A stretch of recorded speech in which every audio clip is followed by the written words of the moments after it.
Welcome to the Mystic Detectives podcast, where we seek to unlock the wonders of the unknown. I'm one of your hosts, Crystal Miller. And I'm your other host, Andrea Marziano. Hey, Crystal, how are you doing today? I'm doing well. How are you? Oh, good. Been experiencing a lot of the resistance that people are talking about. How about you? Anything going on for you? Yeah, a few things. I had my hip replaced about a month ago, and that went fine. And about 2.5 weeks into that, I was had great mobility. Things were going good, and then one day I just felt yucky, and I kind of could tell that I had a fever. So I took my temperature, and it was 100.9. And I texted my surgeon. I was like, "What temperature do you care about?" And he's like, "Anything over 102." And so, I just kind of kept paying attention. And in the course of just like 45 minutes, it jumped up to 104.5. And Wow. so, yeah, it was like, Mm. boom. And so I ended up in the hospital for 9 days with a pretty severe infection in my hip joint. So I get to be on IV antibiotics for 6 to 8 weeks. In addition to the 1 week, essentially 1 week I was in the hospital on IV antibiotics. So it's been a treat. It certainly sounds like it. My heavens. Well, and it's amazing. It's amazing what our body can recover from and with whatever support we give it. And then amazing sometimes when it goes ski wampus, it just can go so quickly. And I know Yeah. we had talked about how you were feeling and everything. And it was surprising how quickly things changed. Yeah. So, It was very surprising. And then surprising how bad things were. mhm. Like Well, and that I was, always tell, as most of our listeners probably know, we've talked about being nurses in addition to some of these mystic things that we do.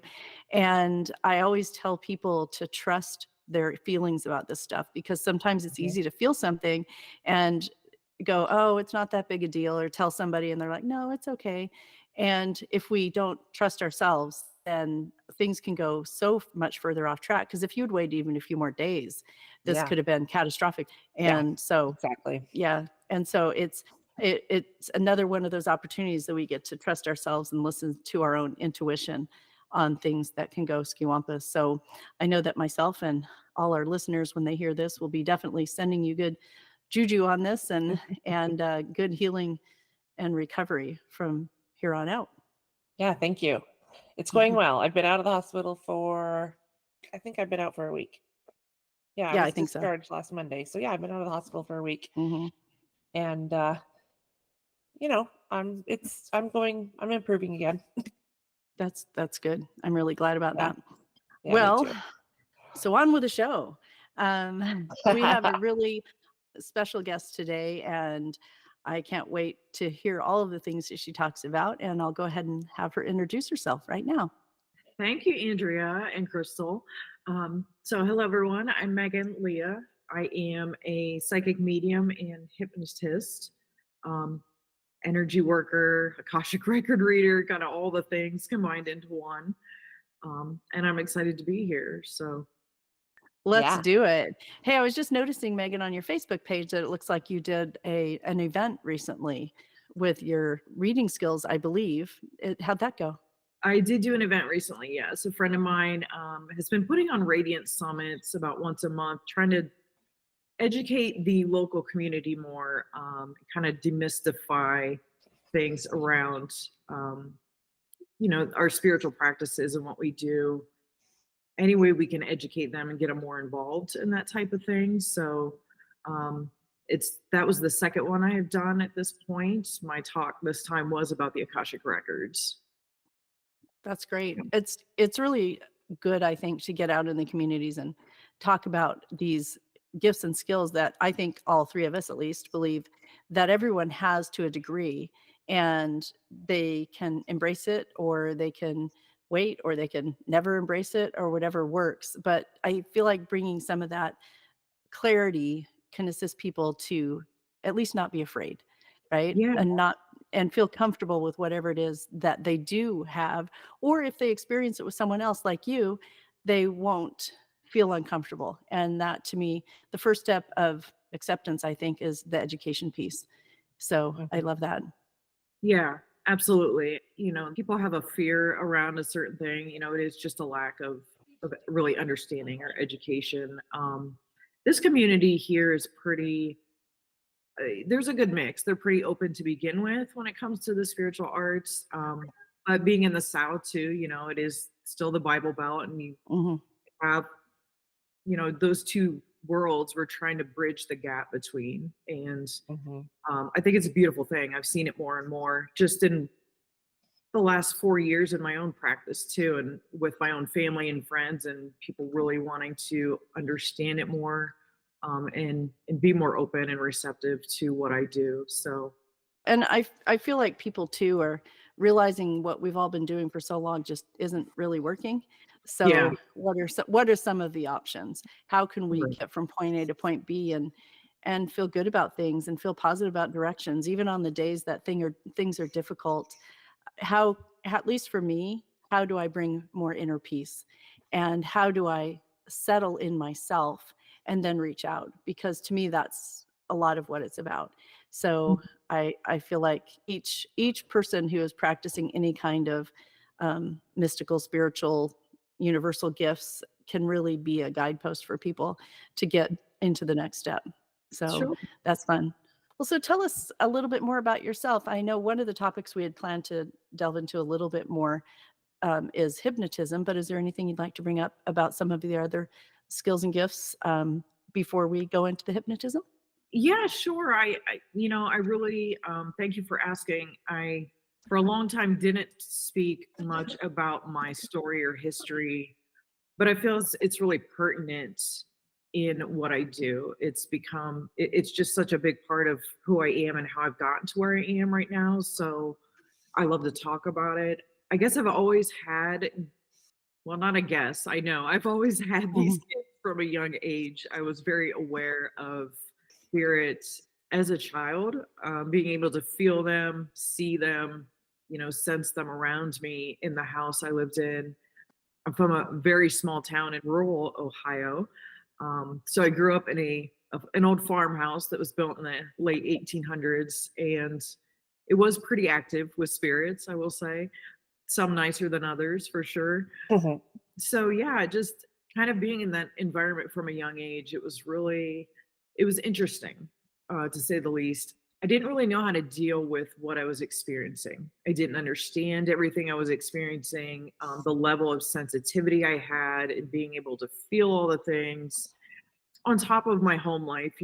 It, as a child, I think it just early on threw me into like a fight or flight space. So I did struggle for many years with that. I actually shut down all my gifts for about 20 years. I had a personal battle with bipolar depression. I was diagnosed at 17, and just struggled for a really long time with depression and suicidal thoughts. And it got to a point where the medication and doctors and all the things I thought I was supposed to be doing just wasn't helping at all. So that's actually what led me to hypnosis. I first started, I just decided, like, if I'm going to continue or try to continue and do something with my life or get past this, I had to take another route. And so I just kind of started over fresh, got off medication. It just kind of all fell into place, I think. I really feel, looking back, I was being led by spirit at that point. Ran into a woman at the bookstore because I love to just go to the bookstore on certain days, and she suggested a book, and then it's like one thing led to another, all these little breadcrumbs we follow, and Mhm. the self-help reading books, and then that led to meditation, which then led to hypnosis. It's like I wanted to keep just going deeper and deeper into my own awareness of self and all the things that I needed to heal or process. And then essentially overcoming that depression and many other things after that. And hypnosis has been monumental in that regard. But in that self like exploration, it really opened up my channels again to allow me, to become a medium once again and communicate with spirit. And then, just developed further and further. I'm constantly developing, right? It's like working a muscle at the gym. I'm always wanting to learn more and go deeper. That led then to like Akashic reading and energy work, and all the other tools that I use. So yeah, I think it's so important for me now to share that story, while I was hesitant for so long, I think that many of the people that do struggle mentally, especially, like, we do have these gifts, or we are able to sense things deeper than some others, or we just may not understand fully what we're experiencing. Mhm. Yeah, and I know that one of the things, and Crystal, I feel like you'd probably agree with this, is that all of the practitioners we've spoken to, and in fact, even ourselves, have had some level of traumatic background. And I've often considered if this is the cart before the horse. I mean, do we have these traumatic things because of these gifts we don't know what to do with? Or do we have these gifts we don't know what to do with, and that gets us through some of these traumatic things? Or do we have these gifts that we don't know what to do with because of the traumatic things, right? I mean, that's a possibility as well. Right. Well, I believe, at least for myself, and now having done the work that I have done with hypnosis and exploring, soul contracts, and I feel like we do choose, we are the creators. There's a lot of this that we have chosen for our own soul's evolution. Um, but at the same time, as a healer, I can only help someone heal the things that I know or that I've been through and have healed myself. So I think that's a big part of why so many people in the spiritual community, or that have these gifts and use them, we have had you know, a more difficult walk, because again, that it just gives you more ammo and more tools to help someone else through the same experience. I agree. And it's fascinating to listen to people's stories and see what they have done and how they've walked. So thank you for sharing yours. I know that it's becoming, at least I feel like it's becoming easier for people to share their stories with mental health issues. Mhm. And whether that's because people are recognizing that it's a real thing and we get to address it, Right. or if people have just gotten tired of being silent. Yeah. And I feel like expressing these things can also give some level of release because now it's not a secret. Now you can move past it. Do you feel that way, Megan? Yeah, yeah, absolutely. I will say too, there was a time when I think overall people were still really trying to grasp who we are, find our identity in some way. And there was a time when that label of bipolar, or having a diagnosis, I felt seen for the first time when someone said that to me. But in the same sense, it was also a big hindrance, because to me, that label was like, I'm now attaching this to myself. This is what I am. This is how it's always going to be. And that's not the truth. So, yeah, it's all in that process of self-discovery, right? Like, I love that we're having the conversation about hypnosis, but the mind is a very powerful thing, and it literally does whatever you tell it to. And I think we have so much more power than we even believe, and it can be hard to believe that things can be this easy. We can change the story we're telling ourselves. We can let go of this label, or, you know, et cetera, et cetera. Like, it's a boundless, endless depth to what we can do with just understanding our own power there. Yeah, I agree. And also, one thing I feel to bring up right now is that even with these skills, tools, and such, we're still human having a human experience. Mhm. And I know for me, probably about now nearly 20 years ago, I went through a training that I thought I had reached the pinnacle of enlightenment. I'm there. Well, no. However, it felt like it for a minute. And then I got a cold. And I thought, wait, if I'm so enlightened, how did I get sick? What's up with that? Why haven't I healed myself? Right. Right. And I talked to one of my mentors and he said, okay, germs are still a thing. They are real. And you are a human having a human experience. And you still have tools and gifts. So, what is this teaching you right now? What do you get to learn? What I got to learn is that I was still human having a human experience, and I could look at it as a judgment on my own skills, enlightenment, whatever I want to call it, or I could just move through it in a way that is, as you were saying, Megan, just easier. Just instead of fighting it, just say, okay, is there a lesson here? Or is this just a bacteria, virus, whatever I got? Okay. Or is it both? What do Or I both. get to release? Yeah. Mhm. Do I get to release something? Do I just get to take better care of myself? Is that the lesson? And I find that as I come and frame things that way, things go a lot easier. Not to say that there haven't been any trials or tribulations, because there have. And I know that I can move through it. I explained it one time to someone in my mentoring program that sometimes I still want to throw that 2-year-old temper tantrum.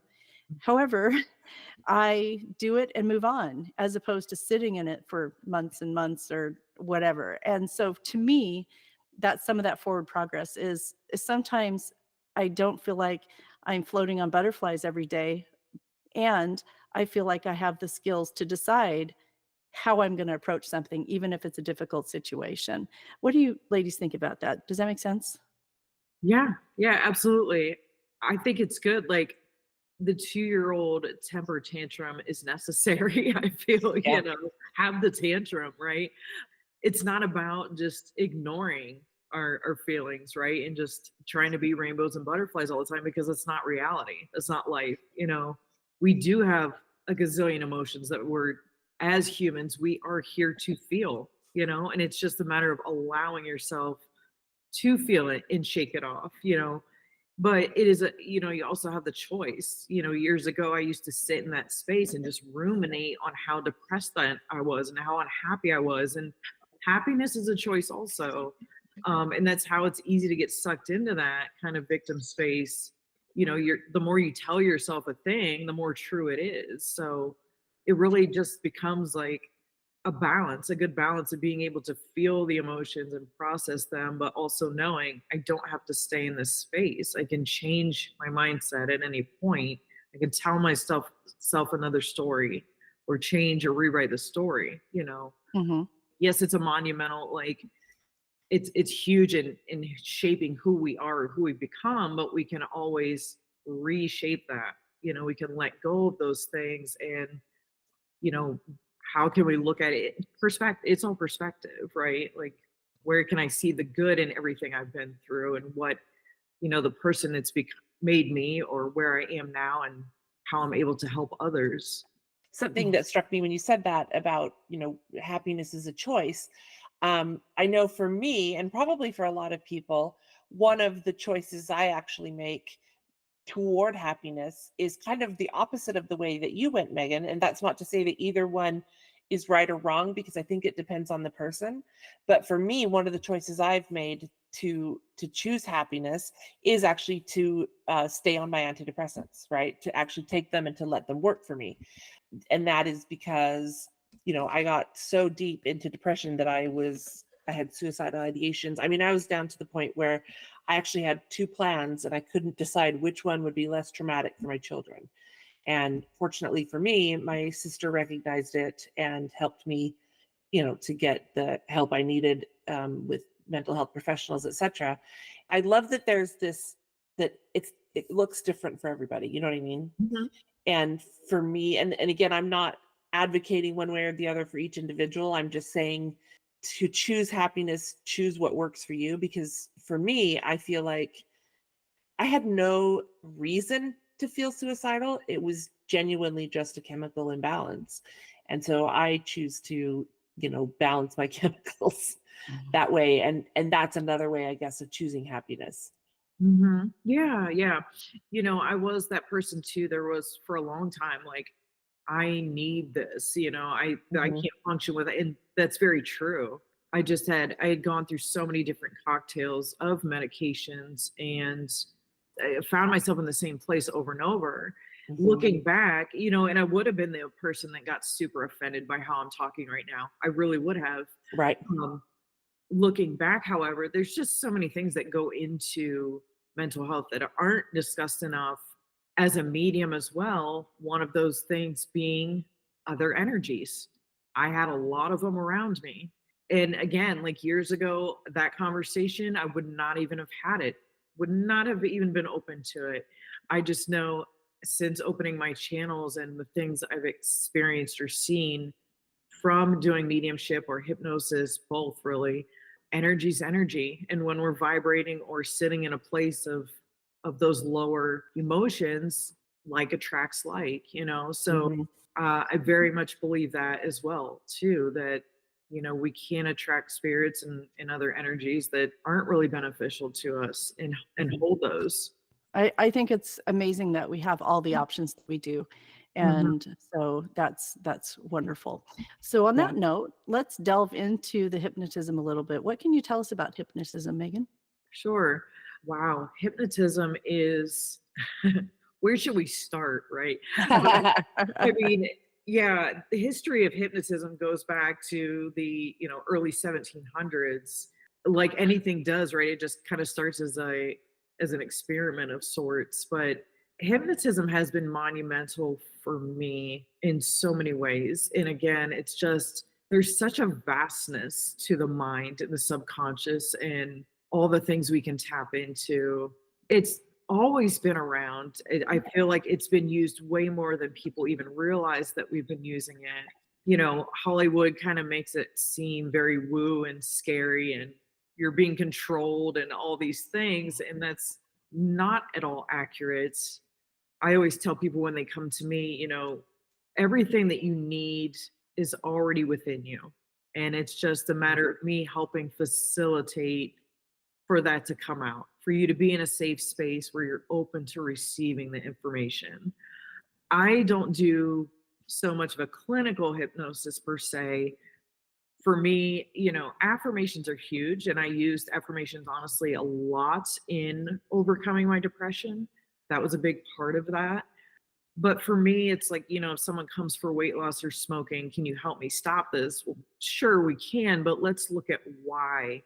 I'm always about looking at why, going deeper to the root of something instead of just inputting a bunch of suggestion on top. It's kind of like just putting a band aid on. Like, why do we feel, where did this start where you feel like you need the soothing, the self-soothing, or, and so whether that's in this lifetime or past life related, that's what I'm about, is really getting to the root of an issue first. And then, of course, we can always go and put in the suggestion, the positive suggestions. And it's all a matter of training the brain to think a certain way or look at things from another perspective that's Um, benefiting you instead of hindering and keeping us in a more victim mentality or in a stuck place.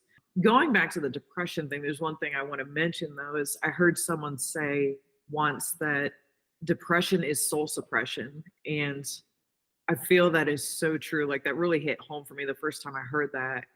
And that's really, anytime we're not following who we are on a soul level, really, or listening to our heart or intuition, we kind of get off course. We can't experience those things like depression.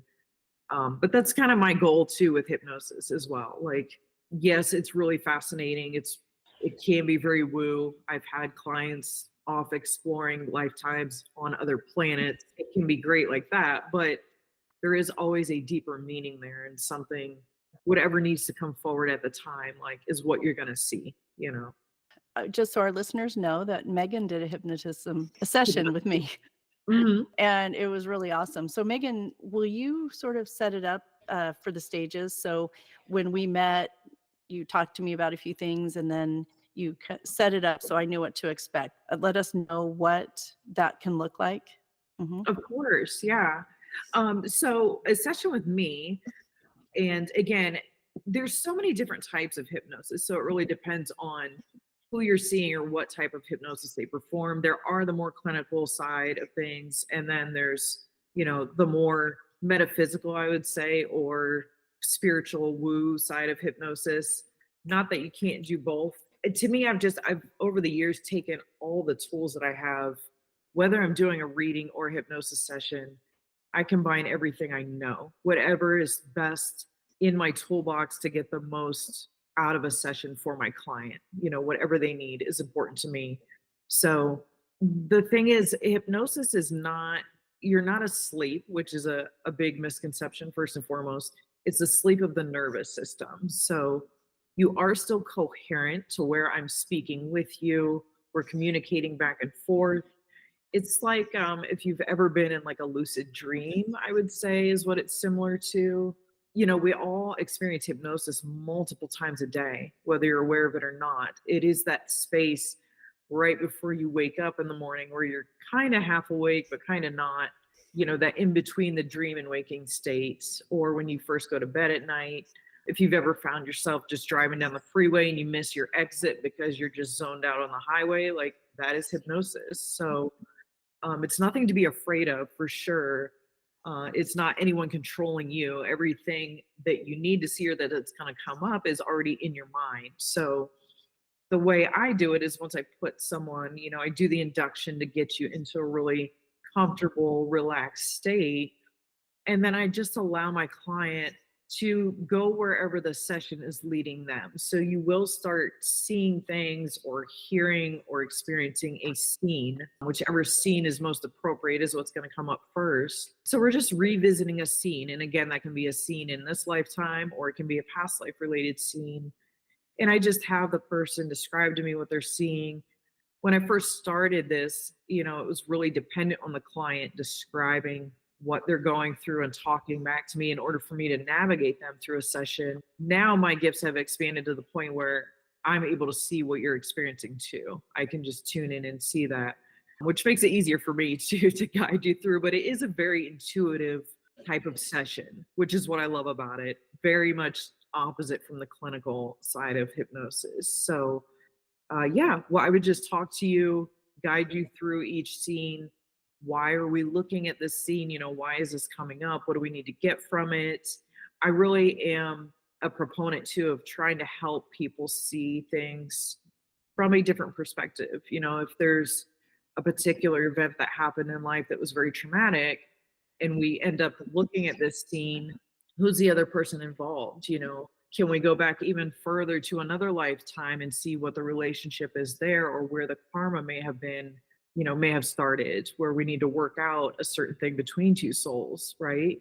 So I think that is really huge and monumental in being able to heal and forgive another person that was involved too.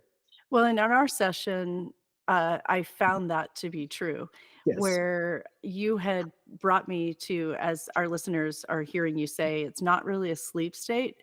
It's just a completely relaxed state. And one of the things that I wanted to bring up too, Megan, is that you said, if something happened around me, I would still respond. If something needed my attention, I am still there for it, which brought me a lot of comfort because I feel like what you said about the Hollywood version is it's like I'm totally out, can't respond at all. Mhm. And I don't think there's anybody that wants to be to that point where if, say, the fire alarm is going off, you're just like, okay, I'm fine. And that made me feel a lot more comfortable because the words you used, I felt very safe. And you led me to, well, you didn't lead me, you opened the space for me to get to the place I needed to be. And that was huge for me. And I'll bring up now that one of the things that came up for me was an experience of what I felt was a family member who had been muffled to the point of death, actually. They had been muffled. And that brought a lot up for me about being able to speak truth. And that's always been an issue for me is feeling like I couldn't speak truth. To be able to identify in that and recognize that and release that. And we had felt that there was either a version of me or a family member who had been holding on to me to protect me, but was really holding me down. And to be able to release that and think about that has really worked for me and has brought me some peace, realizing first off, I don't have to carry whatever it is anymore. Yes. And and that was huge to say, okay, I don't remember the words you used exactly, but essentially the feeling I got was, you can put this down. This isn't your burden anymore. So are you ready to release it? I was like, oh, that's an option. Well, that's cool. And so our listeners can understand where as a participant, this is what that felt like for me. And and I get that that made some huge steps for me and some other challenges have come up that I was able to look at differently because I felt like I wasn't being held down anymore, if that makes sense. Does that make sense to you, Crystal, or does it just make sense to the 2 of us because we were No, there? it makes sense. It makes sense. And I think that just kind of going back a little bit, I know that probably for a lot of people, their only experience of hypnotism is a show, right? It's a hypnotist show. It's very funny. It's bark like a dog. It's, whatever the case may be. And so I appreciate that we can get this deeper insight or this different insight into the real powers of hypnosis. It also brings me to a question that I have that I've been having since nearly the beginning, and that is, you talked about the scenes coming into somebody's head, and I apologize, our lovely listeners, I'm bringing it up again, but I do wonder. I have aphantasia, which means basically that I'm mind blind. I don't have a mind's eye. I don't see pictures in my head. I don't see scenes. Nothing like that. When you tell me to picture something, I see black, and there's just kind of like a knowing of the thing. Mhm. It's completely black, completely seamless, like pictureless. There's no visual component to it whatsoever. Yeah. And I've also never been hypnotized, even though attempts have been made. I tried to do hypnobirthing, for example, with my last child, and failed spectacularly. I've been to many hypnosis shows. I have a friend that does it for entertainment, and nothing, just nothing. And so it makes me wonder if, that's a hindrance, if that's something that does actually block the ability to be hypnotized, or if there's a way around that, knowing that there's never any movies playing in my head at all. Yeah. Yeah. No, I mean, you kind of answered your own question in a sense. It's the same as spiritual gifts. A lot of people will say that, like, I'm not a visual person. I'm not clear. I don't have clairvoyance. I can't see whatever.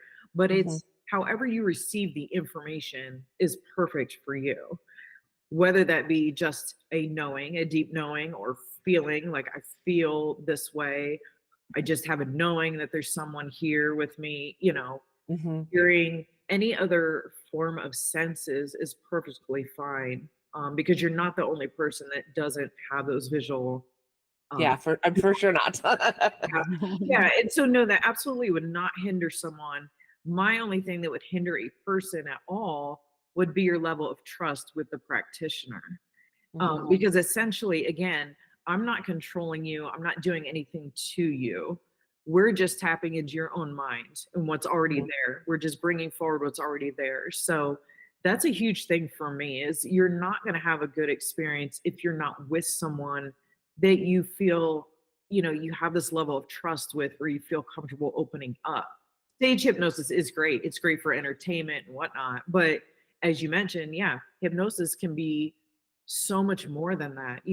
We are using it to put people under for dental procedures or hypnobirthing or whatever else. It's again, the mind is just so powerful. We don't have to, we've just always accepted for so long, like childbirth is painful. Well, it Hmm. doesn't necessarily have to be, Right, right. but it's a matter of you. Like, do you really believe that it can be different? Are you Hmm. so adamantly holding on to this idea, this is the only way of doing things, then that's what it's going to be.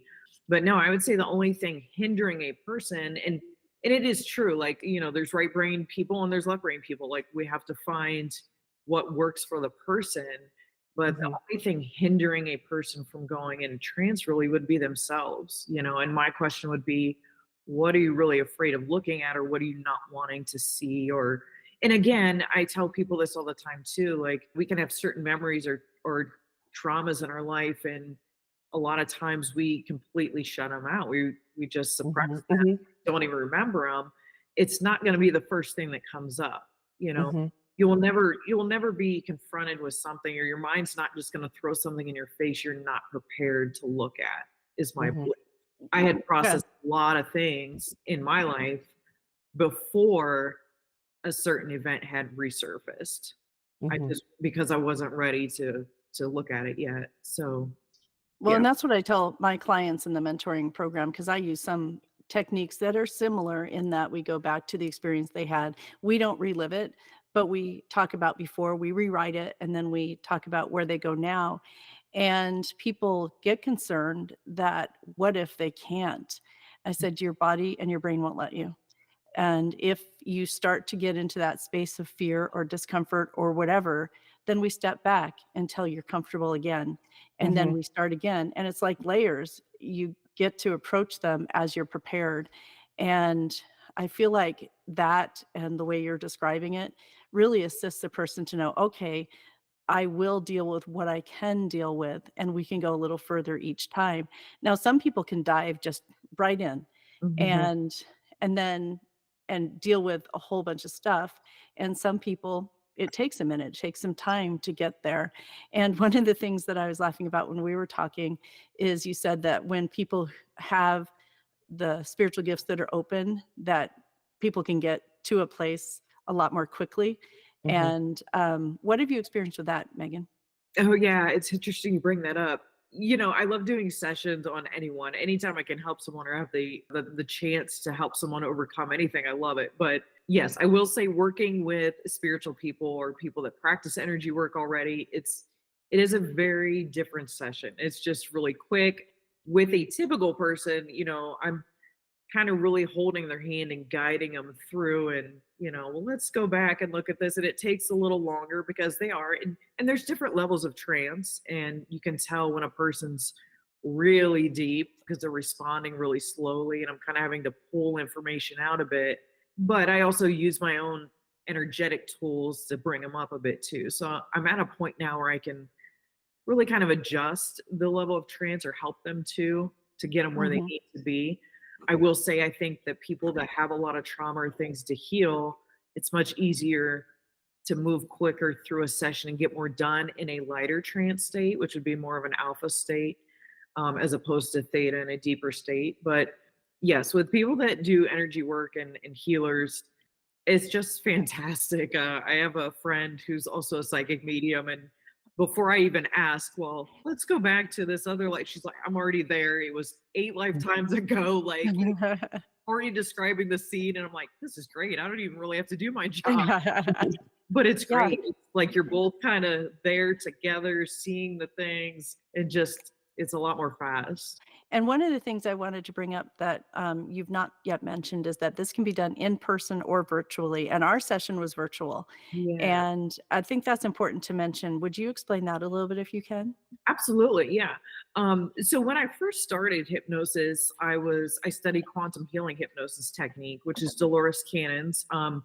Dolores Cannon is fabulous. If you're not aware of her, she wrote a lot of books. And, Dolores is the first one that will say, I'm not a medium. I don't have the spiritual gifts. This is all information that came from hypnosis sessions. But she was a huge proponent of wanting to do a session in person, to be there to support the client physically side by side with them to walk them through that. I absolutely respect that. It's just when COVID happened, then everybody kind of ran into an issue. Well, it does limit how many people you can work with and where they are. And then there's just other things that would come up in sessions when I was studying or just doing QHHT that I didn't know how to address. So that's when I went on to study introspective hypnosis technique. And that's where I learned about the spirit attachments, a lot of that, doing forgiveness therapy, so that just added a whole other layer to my practice that was just huge. Like I very much needed to explore that. And I'm so glad I did. I will say though, energy's energy. It's great to do things in person, but as even a reader in a medium, I like to be in my own space when I do readings. I like to set up my own space in a certain way and create my own container that I'm comfortable in, and I think that's really important for my clients as well. So when I got multiple certifications in hypnosis and started doing them over Zoom, I thought, this is really great because I'm not feeling like I'm walking into someone's space that may not be ideal for how I like to feel, but my client gets to be in the comfort of their own home as well, more comfortable in your own bed or sofa chair or however, in your space. And it makes you more comfortable, then you just have a better session overall. It's not like it's hindering us in any way. We're still getting the work done. I do put a suggestion in because we're working with technology. If anything happens, we'll just reconnect and go right back in. And I've never had any issues. There have been practitioners that will say something doesn't record or whatever. It happens. We're moving a lot of energy around. Sometimes those things happen, but I think that everything happens the way it's supposed to. If a certain thing doesn't record, it wasn't meant to be listened to again, is the way I view it. So, I do take notes as much as I can throughout a session in case something like that happens. So we have something to go back to. But I've just found it to be better, for me and my clients whether it's hypnosis or just a reading I'm doing. Zoom has been a great way to do that, and they get a recording after so they can still go back and re-listen to a session. Yeah, I think it's been great. And as a participant, I Mm, agree. It was great for me, and I was in my space where I was comfortable, as you mentioned, and so that was really nice. One of the things I wanted to talk about as a participant, client, whatever you would want to call me, is I remember when I discovered something and released it. mhm. And Crystal, this might be interesting to you as you don't have that mind's eye. All of a sudden, I saw these circles of light with big smiles on their faces. It was the funniest thing, and they were just coming all over me. It was almost like a hailstorm of smiley light. And I heard a message from, I had felt it was a grandmother sort of individual, and she said, "Well, it's about time."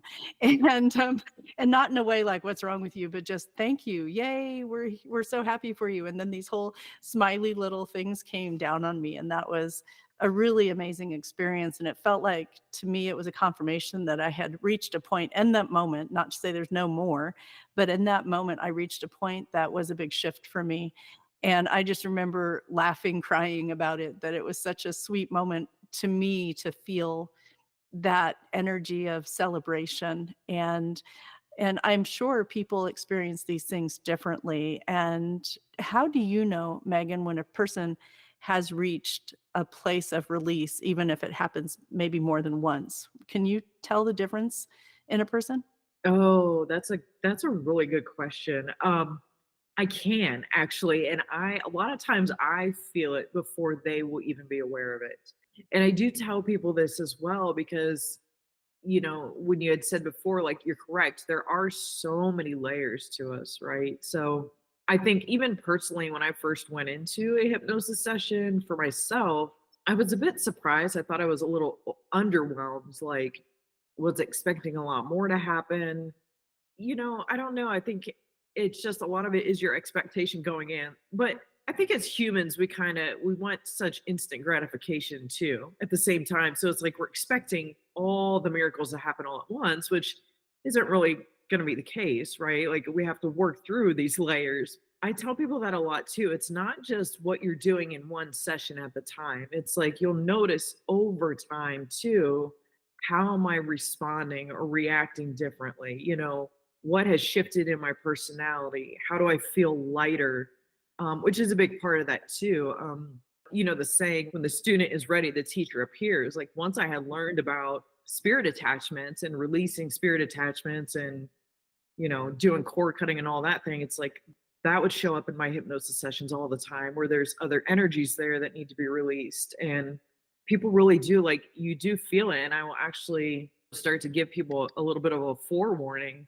It can seem like we're losing a part of ourselves because we've been holding on to a thing for so many years that we thought was us. So, and I always give that kind of like forewarning or heads up, if you start to experience some grief afterwards or you have these emotions surfacing, they're really just surfacing. It's like we're shaking up a snow globe, right? It's just bringing all that stuff up. So you are going to feel it a little bit on its way out. But I I did want did. to touch on one other thing you talked about earlier when it comes to reliving events and being afraid to relive events. So I will say there are some hypnotherapists that do believe in the power of reliving an event, and even to where they believe it's necessary to relive something. There was a time when I also believe that. I don't think I feel that way anymore. I don't think that we need to necessarily go back and look at every single thing. And obviously because it's kind of impossible to do that as well. But for me, it's more about, even when I do a reading, a psychic mediumship reading, and I can see certain events or past life events or whatever that have occurred that are really, I'm very mindful to make sure I don't mention a thing if they're not aware of it. But my goal is always just kind of turning down the dial on the nervous system's response because that's ultimately where it's at. When we've had certain traumatic experiences or or even from past lives too, when it's linked to a past life. I know I'm kind of like going all over the place, but it's interesting. I used to work for an acupuncturist office, and there's certain clients that would be in every week religiously, coming in regularly and not seeing results. And I just knew intuitively it's past life related. And so Mhm. it's interesting how that, like, just a certain memory from whenever it may have been, that occurrence, like, we can hold it in our body. We hold everything in our body, Yeah. it's all related, emotional, physical, it's all linked. And so, again, if we're not really getting to the root of what happened or turning down the dial on that nervous system response, you're going to be triggered over and over and over. And so that's my main goal on that too. It's like I don't think we necessarily have to relive or revisit each scene, especially if it's hard and it's dramatic, but it's let's just turn the dial down a bit. Same with the Akashic records, and I just talked about this over the weekend at the event. While I think we can do a lot of work in the Akashic records and we can essentially rewrite or erase, I don't feel like why would you want to erase it, you know? I think it's important that it's there, that the memory's there or whatever had transpired is there, but let's just turn down our response to it a bit, kind of neutralize it so it's not controlling or having that much pull on us. Right. Yeah, and when I look at that in the process I use, which is called belief breakthrough, I have a person look at why they created that belief about themselves. Mhm. And so often these beliefs, these memories that we live on are potentially in our memory case could have been an experience that we experienced. However, in the years, especially if it was past life or any other out of this realm sort of experience, we may not even know if the memory is correct anymore. Mhm. But it led us somewhere. It created a belief in some manner. And the words can be different, but that's essentially what it is. So, how do we get to shift that? And when people are in resistance about shifting it, I remind them that the belief that they created was their creation too. So Yeah. you're open and the potential is to create another one that works for a person. Yeah. And that's huge, that shift. And one of the things that you said to me during our session is that I get to speak with love. And I thought a lot about that. And it's funny, at least to me, you had said, Megan, earlier, some things might have offended you in the past. And in the past, somebody saying that to me might have offended me because I'm like, what I do? And and it didn't because A, I trust you, and B, Haha. I knew, yeah, and I knew that that was truth in whatever way I interpret that. And the way it's been in my life since we did the session, what, I think 3 weeks ago now, Mhm. it shows up to me as a pause, going, "Okay, how can I in this moment speak in love?" Whoever it Mhm. is, whatever is it me? Do I get to speak to me in love? Do I get to hear what people are saying and transmute it to love? Because a lot of times people say things attempting to be supportive and it doesn't feel like that. So, Mhm. what does that look like to me? So, what you had said that we had found with that has really impacted me a lot in these last few weeks, especially since it was brought to my attention then that as I speak and hear in love, it has made a huge difference, and it's just given me another level of calm, and when you talk about the nervous system calming, that's what I felt. Even in these hard moments, our dog was just hit by a car a couple of days ago and had to be euthanized, Cool. and that's a hard moment, and it was especially hard for my partner, Max, and so I've realized that as I feel that grief, along with other things that have happened in the recent past, it's okay to feel the grief. In fact, I need to. Mhm. And I can also speak in love. I can speak to myself in love. I can speak love into the universe for him and the processes that we're going through. And it makes a huge difference. It really just has felt calmer. And I love and on my trip, I had gone to California for some family matters. On my way back home, my tire blew. And it's like, "Oh," and my niece was with me, and it was in a situation that really wasn't dangerous, thankfully. It happened while we were in a town and we had just had lunch and it could have been on the freeway. But the whole time I'm like, "Oh." all right, well, I guess I get new tires. At no point did I feel like, well, why is the world doing this to me? Because Right. it wasn't that feeling at all. It was just like, okay, what's next? And she said, you're not upset. And I said, well, I didn't really plan to buy 4 new tires, but it was fine. And it, at the moment in that time frame, I was just thinking about the possibilities that could have happened. And they didn't, and it was fine, and even if those possibilities had happened, we would have gotten through it. But I guess what I'm saying overall is that feeling of increased peace has been monumental for me, especially with all of the things that have been happening. And we opened this conversation with shifts in the universe right now, and I know there's a lot of talk about that, and I feel like a lot of us are feeling it on different levels. Do either of you have any insights or comments on universal shifts right now and all of those things that come up in the mystic realm? One of the things that I feel like is actually shifted in the universe, and I don't want to offend anybody, but I truly believe this, and that is that so many people today are paying attention to Palestine. And you think you consider that Israel, the state of Israel was created 75 years ago, and now 75 years later, suddenly, you know, the multiple generations, Gen Z, Gen X, millennials, possibly boomers, but not probably a lot of them. But we're paying attention, and I feel like that in and of itself is a shift in just in our world, because there were 75 years when this could have happened, and it's just happened this year, these last 2 years, I guess. But so yeah, that's my answer to your question. That's one of my answers, Andrea, is I do think that's not just a coincidence, or not just it's just a shift. I can talk in circles all I want, but Yeah. What about you, Megan?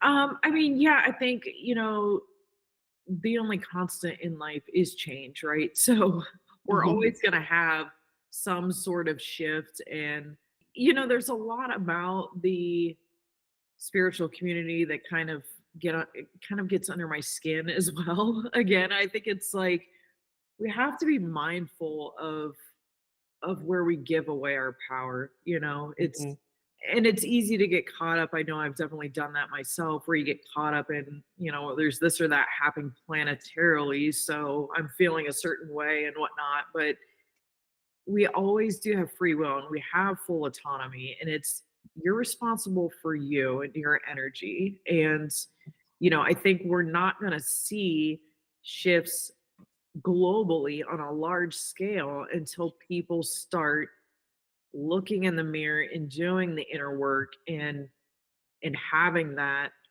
control and responsibility over themselves.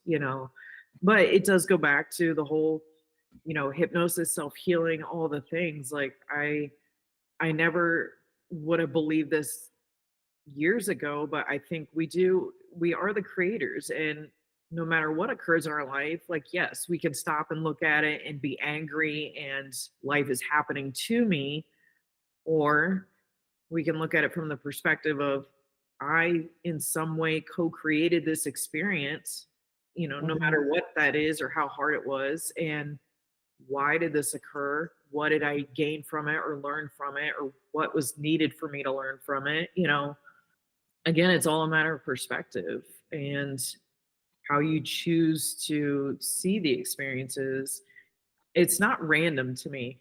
you know Mm, I mean, I think it's easier to look at it as being random, but I don't think it is at all. And mhm. life's going to keep throwing the same things at you over and over until you do get it. So I hope, I think with the technology era too, and just so many people, I feel like we're starting to shift in a way that people are starting to realize, the things that we think make us happy don't necessarily. We need community, we need each other, we need conversations. We can't just be zoned out on a screen all day long. I mean, you can, Mhm. but Where's the living? Yeah, in that. exactly, Mhm, exactly right. Like, we need that communion. And mhm.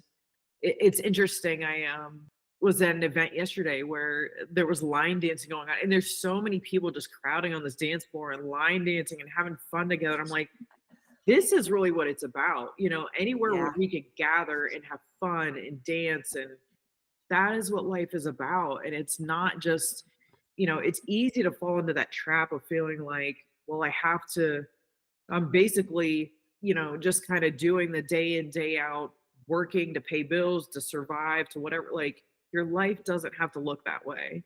And I know, like, for me, that was a big lesson to learn, that I have way more control than what I realize. And just rewriting things, changing the beliefs. And I still find myself in that place where it's kind of, you're walking between two worlds, where, the old 3D world of like, it looks this way because that's what we've always been taught, and unlearning all those things. And now it's like, no, I can create this life. It can be easy. It doesn't have to be hard work. It can be all the things I want it to be.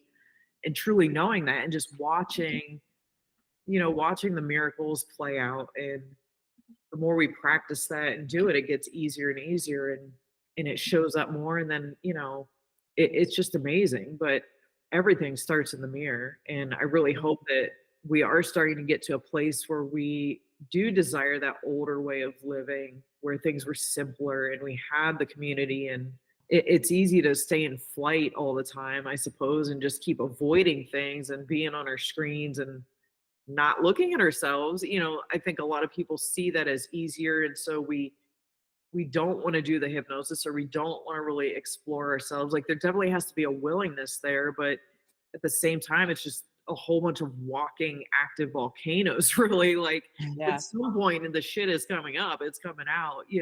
Right. One way or another. Right, you can't run from yourself. And I think that's really important for people to know too. Like, as a healer, I don't know that I'm doing anything necessarily special for you. I'm just helping you see your own potential. I'm helping you, you still have to have the willingness to Yeah. learn more about yourself, to explore yourself, and want to overcome things. Right. And I'm not, I've been in a position before where I will not work with someone if they're not willing to do their part. Yeah. Yeah, because that's a huge contribution. And Yeah. one of the things that I have found is when I first started doing my mentoring practice, I worked with some people that I was doing pro bono stuff, and I realized they weren't committed. They Mm. had no investment.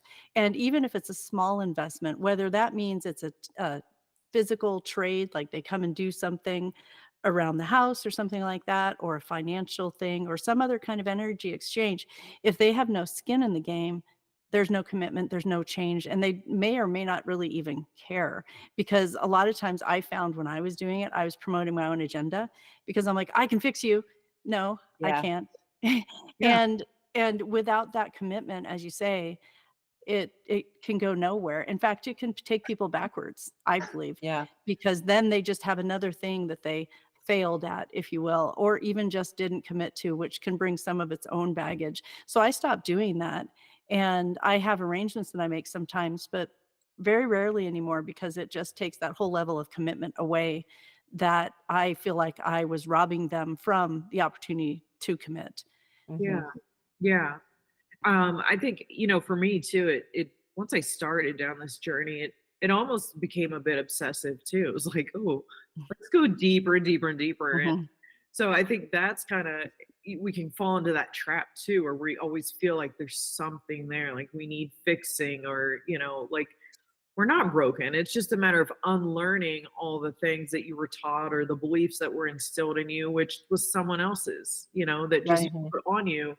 A lot of times I hear that from people like, well, I don't have any trauma. I didn't have a traumatic childhood, or I don't. I'm like, trauma can look many ways. It can be a teacher telling you weren't smart enough at one point. Like, are we still holding on to that belief? So for me, I love it. I think awareness is everything.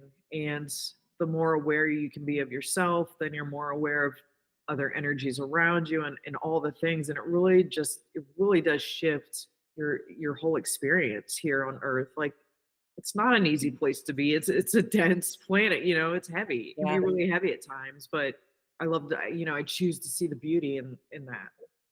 I love Mhm. that. One of the things I was going to say is, as we tie this up, if someone's wanting to find out about hypnotism generally, so they wanted to do some research, what would you recommend? I mean, how could a person do some learning about it to see if it's something that they want to either experience or become a practitioner, even better? Oh, that's interesting. I mean, yeah, I don't know that I have a one good answer for that. I think it's individually based. What is your motivation behind learning it? I will say, I think that's important to note too is, staying in integrity and in your intention. Even as a psychic medium and energy worker, I will never read for someone that isn't giving me permission to read for them. I will never do Mhm. energy work on someone that's not giving me permission. I'm very clear in my boundaries, and it's an integrity thing for me. I don't, again, working with people that don't really want to do the work, like readings and that can become a bit addictive. And you'll have clients that just want to hop from person to person, waiting to be told what they want to hear. Mhm. I'm not the one. I don't care what you're paying me. That's not benefiting you. I would never do that. So, integrity is everything for me. It's what's your motivation behind learning a thing? Because, yes, no matter what tool it is you're learning, we can misuse things if that's who you are. Um, but first and foremost, it should be for your own development first. If you're Mhm. interested, just start doing the research. Again, there's many different forms of hypnosis that we can get into. You can specialize in certain things, whether that's hypnobirthing or using it for putting people under that are having dental procedures or whatnot, or you can do the regression type that I do that's more on the woo side. But at the end of the day, it's always about the client and what we're doing, to help someone overcome whatever blocks they're experiencing in their life, or just better their lives in general, Mhm. become more aware of themselves on a soul level. Yeah, Yeah. it's interesting that you say that because we had another guest that actually said the same thing that you said, and I believe I can speak for Andrea that we feel the same way in that we will never do a reading for somebody who hasn't asked for it. Mhm. That just feels so invasive and almost predatory, honestly. It is. And I think it's a good general rule for energy workers and healers and mystics to make sure that you do have consent for the things that you're doing. It's kind of no different than the physical world, where we ask for consent. Um, I think that's a really important thing. So I'm glad that you said that because it's not the first time our listeners have heard it, and it bears repeating. Yeah, So absolutely. I mean, I am a channel, so even if I'm out in public and spirit's wanting to deliver a message to someone, I absolutely will do that. That's what I'm here for. I work for spirit. mhm, I do ask their permission, or I'll let yeah, them know there's a man in spirit here that wants to speak to you. Do you want to hear the message? yeah, I'm not yep, going to throw it on. So I'm not here. I don't need to validate myself or prove anything. So I'm not going to just throw it on someone that's not open to receiving. yeah, Yeah, and I've had where I've been in session, with a person and I get a message and they don't wanna hear exactly what it is, but they wanna know the feeling, like, Yeah. was it a good thing or a bad thing? And I will let them know that it was a message of love, and sometimes that's all they want, and then sometimes when they realize that, they'll say, "Okay, well, what was it?" And so they again, it's another level of trust or commitment to hearing truth, and and that's a shift that they can do. And one of the things that when I first started getting messages, I was like, well, but you want to know, but yeah, maybe they don't, and it's not my choice. And like you say, Megan, it's something that I learned as a boundary that I get to maintain for the person to feel comfortable. And just to me, just having an energetic, when I'm in public or something and I feel some heavy energy, I'll just send out love and light. It's not like Mhm. I'll do anything else or specifically, well, that person looks sort of sketchy. I'll just send out love and light, which is a little different. And I wanted to bring that up too, that we will, I think most practitioners will send out love and light or something along that line where their vernacular is, and as sort of a total environment thing, not necessarily for an individual person. Oh, yeah, sure. Yeah, sure. I'm always sending love all the time. When I meditate or pray, for me, it's I have a mentor, a good friend who's always saying, "For me, for you, for us." It is for everyone, and it's easy to want to do that as healers, like to want to heal everyone. And you think, "Oh, it's so easy. I could just help you do this." But at the same time, like we are robbing people of their own experience and journey. Like we all go through things in stages as we're meant to. So even, for when my grandmother was in the hospital years ago, and I got the clear, like, no, she's not open to receiving this. Like, no, you can send love, but that's all we're doing. And I Mhm. respect that. So there was something Uh, else that you touched on I was trying to go back to, but I can't remember what that is at this point. Sorry. But yeah, as far as hypnosis goes, there's some YouTube channels out there now that are really great too, and just getting to experience a little bit of what it's like. If anyone's a meditator, it really is kind of just taking a meditation to the next level. It's kind of similar in that regard. So there definitely are some audios out there already on YouTube that one could listen to get a feel for it. But, you know, every single session for every individual is so different. Yeah. That's things I actually love about it. Working intuitively is, although, because I have the gift, I kind of do know what's coming up before a session, but I like to just, before when I first started, I'd be so nervous and like, oh, how am I going to know how to handle this well? Like, how am I going to navigate this? Now I'm just walk in blindly and see, wait and see what comes up. Because even myself, like I've probably had at least 10 sessions myself done on me, and Mhm. no two are alike. They never will be. It's all about where you are at the time and what you need to see that's most appropriate for you at that stage in your life. So that's what keeps it interesting about hypnosis. There's always somewhere else to go, deeper and deeper. So, That's beautiful. Well, Megan, if people want to reach out or see anything about your work, is there a place that they can go? sure. So I'm actually like in the process of a whole kind of rebranding phase right now. Mhm. I have been getting more into psychic investigative work, and I've also just naturally have attracted a lot of female clients that have had um, a lot of traumas, abuses. And so it's kind of the two sides of that where I'm really kind of more of doing intimacy coaching and helping people really get into their feelings more and being present in the body, which is a huge issue, I think. Yeah. Mhm. A lot of humans, right, is being present in the body and really sitting with these emotions. So it would be meganleah.com. It's MEGANLEAH. While my website is still under, you know, being worked on and being built up right now. You can also find me on Facebook at Megan Leah. That's awesome. Great. I love to listen to you and see what you're doing and up to. Thank you. And I appreciate your time. And we have enjoyed this meeting. Thank you for sharing this time with us, and it was a delightful experience. So, and Yeah. I'm sure our listeners will enjoy it just as much as we did. Yeah. Thank you for having me. I mean, I could talk about this stuff all day long. I love it. It's what I do. So, Well, I appreciate it. And we love to hear from our listeners. Please contact us at mysticdetectives.com to leave a comment, share a story, or ask a question. As always, we invite you to subscribe, share, and leave reviews to support the podcast. Thank you for listening. We'll see you next week. Stay curious. And keep exploring.